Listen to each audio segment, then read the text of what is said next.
Hello दोस्तों, स्वागत है आपका आपके अपने YouTube चैनल में। दोस्तों, आज हम चक्रवृद्धि ब्याज का पार्ट 4 पढ़ने वाले हैं। हमने इसके पार्ट 3 को कंप्लीट कर लिया है। और दोस्तों, यदि आप लोगों ने हमारे उन वीडियोस को नहीं देखा है तो सबसे पहले प्लेलिस्ट में जाकर उन वीडियोस को देखना। तो दोस्तों, बिना टाइम खराब किए हम डायरेक्टली चलेंगे क्वेश्चन की तरफ। क्वेश्चन आपके सामने है। अब देखिए दोस्तों, क्वेश्चन क्या है। 16,000 रुपए का 10% वार्षिक दर से 1 वर्ष का चक्रवृद्धि ब्याज ज्ञात कीजिए, जबकि ब्याज प्रति 6 माही दे हो। दोस्तों, जब मैंने आपको बेसिक पढ़ाया था तो आपको एक बात बताई थी, जब भी ब्याज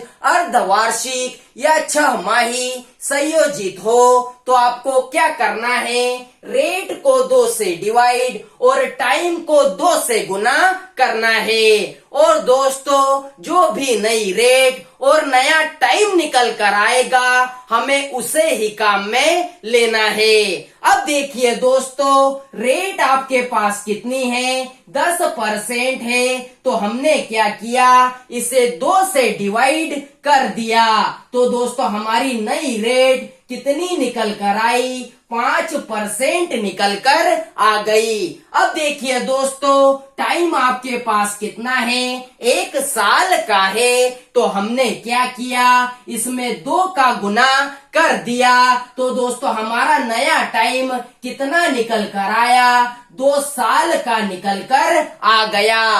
अर्थात दोस्तों, जो भी नई रेट और नया टाइम निकल कर आया है हमें उसे ही काम में लेना है। अब देखिए दोस्तों, हमें क्या फाइंड करना है, चक्रवृद्धि ब्याज को फाइंड करना है। और मैंने आपको कई बार बताया हुआ है, चक्रवृद्धि ब्याज डायरेक्टली निकल कर नहीं आता। सबसे पहले हमें अमाउंट को फाइंड करना पड़ता है। अब देखिए दोस्तों, हमारा फॉर्मूला क्या है, amount is equal to P in the bracket 1 plus R बटा 100 की पावर n। अब देखिए दोस्तों, हमें अमाउंट को फाइंड करना है। प्रिंसिपल आपके पास कितना है, 16,000 रुपए है। नई रेट आपने कितनी निकाली, 5% निकाली। नया टाइम आपने कितना निकाला, 2 वर्ष का निकाला। अब देखिए दोस्तों, 5 एकम 5, 5 दूना 10 और ये 0। अब देखिए दोस्तों, अमाउंट बराबर 16,000 इंटू में हम इसे ऐसा भी लिख सकते हैं, 20 एकम 20 प्लस में 1, 21 बटा 20 भी लिख सकते हैं। दोस्तों, ऐसा मैं कितनी बार लिखूंगा, 2 बार लिखूंगा, क्योंकि दोस्तों समय हमारे पास में 2 वर्ष का है। तो दोस्तों, हमने क्या किया, 21 बटा 20 को 2 बार लिख लिया। अब देखिए दोस्तों,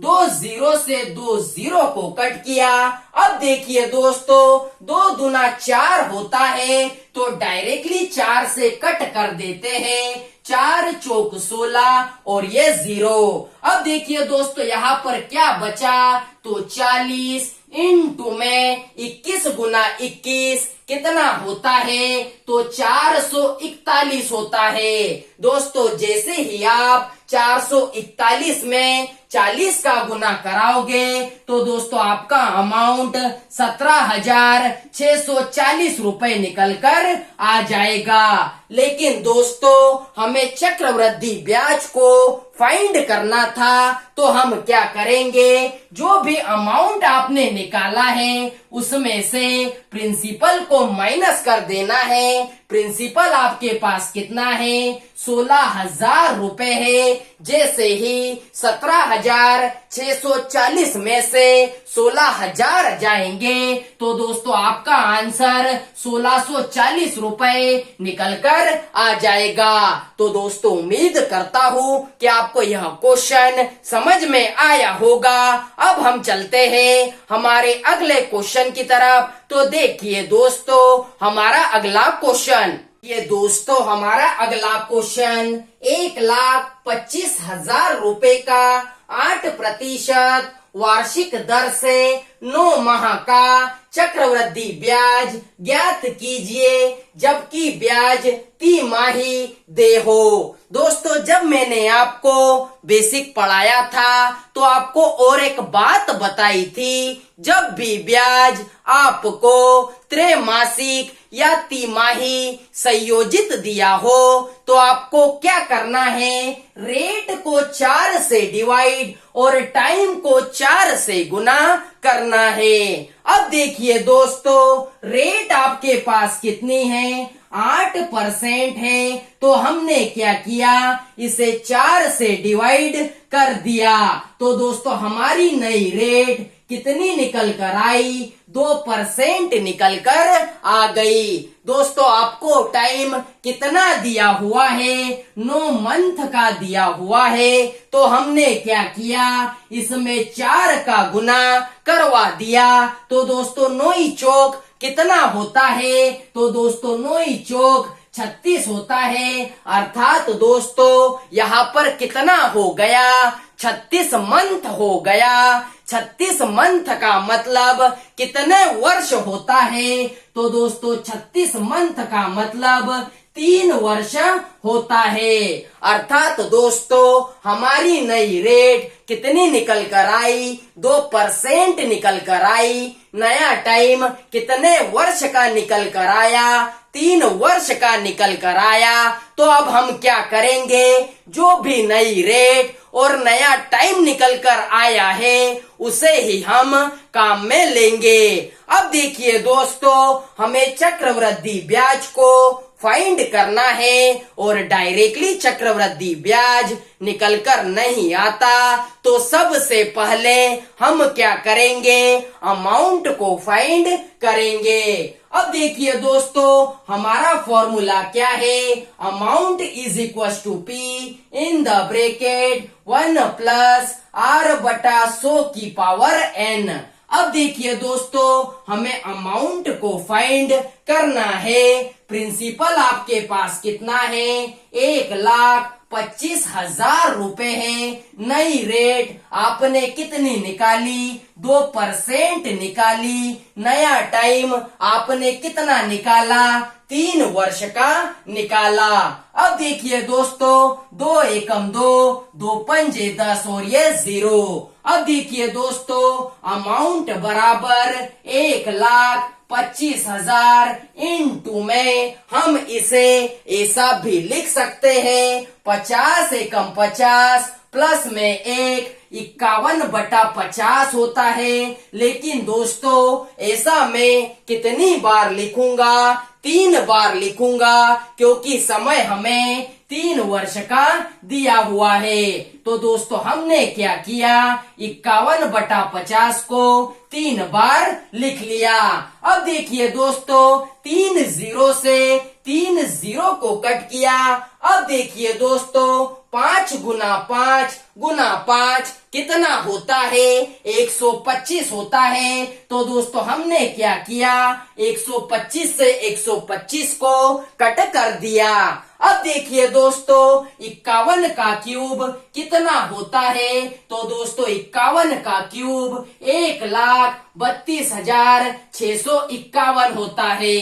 अर्थात दोस्तों हमारा अमाउंट कितना निकल कर आया, 1,32,651 निकल कर आया। लेकिन दोस्तों हमें चक्रवृद्धि ब्याज को फाइंड करना था, तो हम क्या करेंगे, जो भी अमाउंट हमने निकाला है उसमें से प्रिंसिपल को माइनस कर देंगे। प्रिंसिपल हमारे पास कितना है, 25,000 रुपए है। जैसे ही 1,32,651 में से 1,25,000 जाएंगे तो दोस्तों आपका चक्रवृद्धि ब्याज 7,651 रुपए निकल कर आ जाएगा। दोस्तों उम्मीद करता हूँ कि आपको यह क्वेश्चन समझ में आया होगा। दोस्तों गुना और भाग आपको स्वयं करना है, हम तो सिर्फ इतना बता सकते हैं कि क्वेश्चन को सॉल्व कैसे करना है।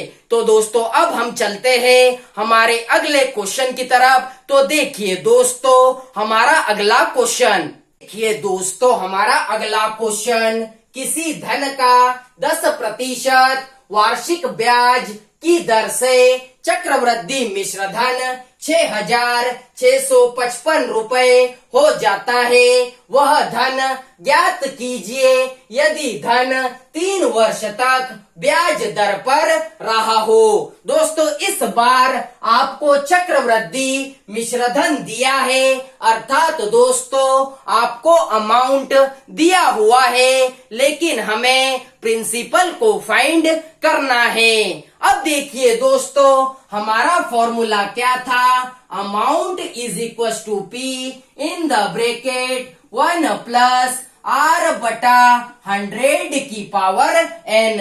अब देखिए दोस्तों अमाउंट आपके पास कितना है, 6,655 रुपए है। प्रिंसिपल को हमें फाइंड करना है। रेट आपके पास कितनी है, 10% है, और समय आपको कितने वर्ष का दिया हुआ है, 3 वर्ष का समय आपको दिया हुआ है। अब देखिए दोस्तों 0 से 0 को कट किया तो 6,655 बराबर प्रिंसिपल इनटू में हम इसे ऐसा भी लिख सकते हैं 10 एकम 10 प्लस में 1 11/10 भी लिख सकते हैं। दोस्तों ऐसा मैं कितनी बार लिखूंगा, 3 बार लिखूंगा, क्योंकि समय हमें 3 वर्ष का दिया हुआ है। तो दोस्तों हमने क्या किया, 11/10 को 3 बार लिख लिया। अब देखिए दोस्तों 6,655 बराबर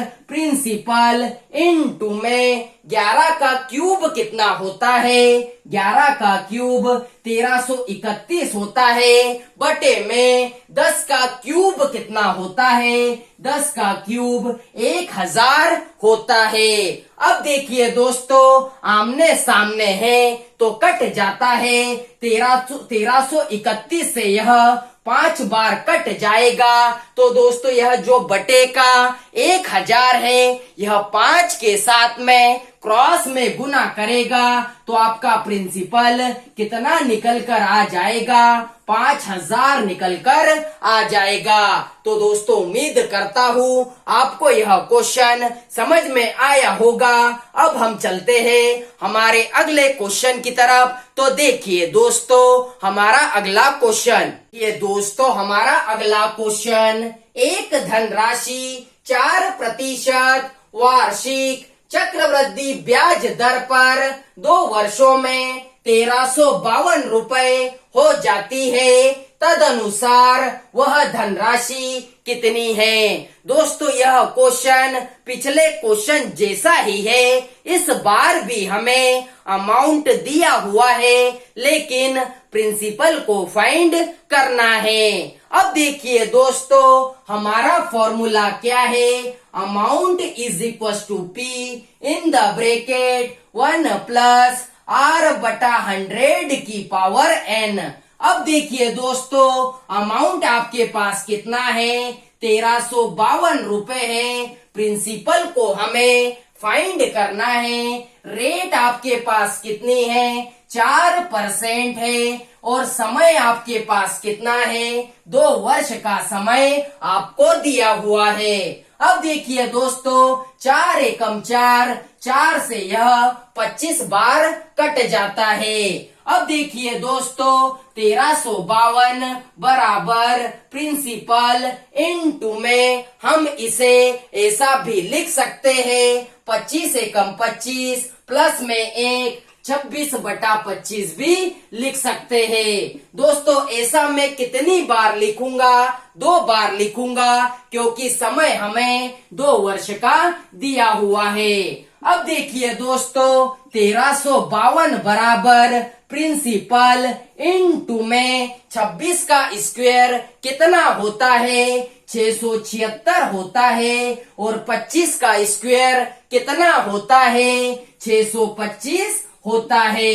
अब देखिए दोस्तों, आमने सामने है तो कट जाता है। 676 से यह 2 बार कट जाएगा।